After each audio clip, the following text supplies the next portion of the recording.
Hi hello అండి, welcome to tasty house. ఈరోజు మన ఛానల్లో ఒక మంచి రెసిపీ, కొత్త రెసిపీ చేసి చూపించానండి.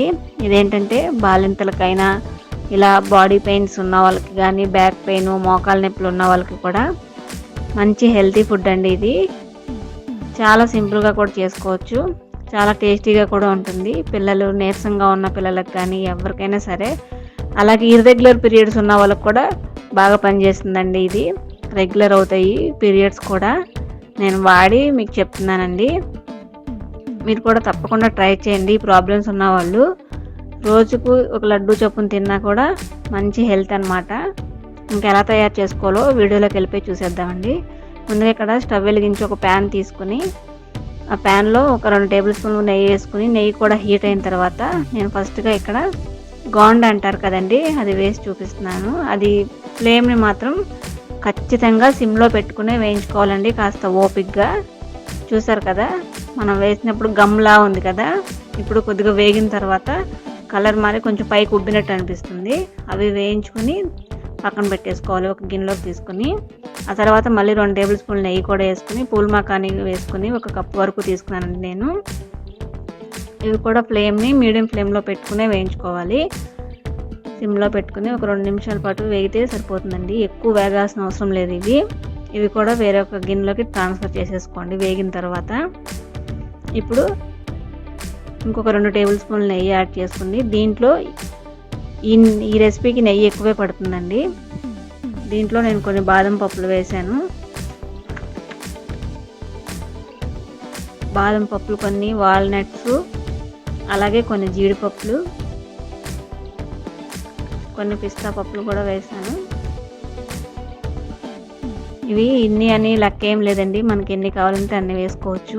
అలాగే కొన్ని పచ్చిపప్పు వేసాను, అలాగే కొన్ని గుమ్మడి గింజలు, కొన్ని ఎండు ఖర్జూరాలు. ఇవన్నీ ఫ్లేమ్ని మీడియం ఫ్లేమ్లో పెట్టుకుని సిమ్లో పెట్టుకుని వేయించుకోవాలండి. అలాగే దాంట్లో ఒక 1 కప్ వరకు ఎండు కొబ్బరి వేసాను. ఈ వాల్నట్స్ తినడం వల్ల మతిమరుపు రాదు. దీంట్లో యాంటీ ఆక్సిడెంట్లు కూడా బాగా ఉంటాయి. బ్రెయిన్కి కావాల్సిన మంచి ఫ్యాట్స్ ఉంటాయండి దీంట్లో. పిస్తాలో కూడా విటమిన్ Q10 ఉంటుందండి. దీంట్లో ఈ Q10 వల్ల యూజ్ ఏంటంటే బీ సెల్స్ అనేవి బాగా యాక్టివ్ అవుతాయి అన్నమాట.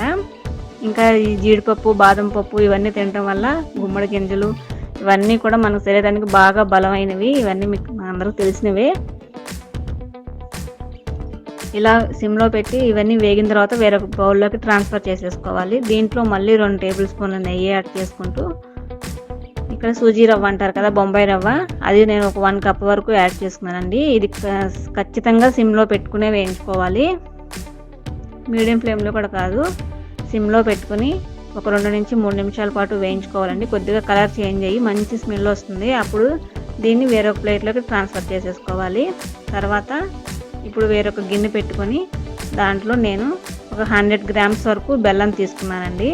ఈ బెల్లం కూడా మంచి ఐరన్ అనమాట బాడీకి, కాబట్టి నేను ఇక్కడ బెల్లమే యూజ్ చేస్తున్నాను. ఈ బెల్లం ఇష్టం లేకపోతే ఎవరైనా సరే పంచదారని పౌడర్ చేసుకుని యూజ్ చేసుకోవచ్చు, కానీ బెల్లం అయితేనే మంచి ఐరన్. ఈ బెల్లం కూడా కొద్దిగా వాటర్ యాడ్ చేసుకుని ఇలా కరగపెట్టుకోవాలండి. నేను ఇక్కడ వీడియోలో చూపిస్తున్నాను కదా, ఈ విధంగా. ఇప్పుడు మనం ముందుగా వేయించి పెట్టుకున్నవన్నీ కూడా అండి, డ్రై ఫ్రూట్స్ ఇలా మిక్సీ పట్టుకోవాలి.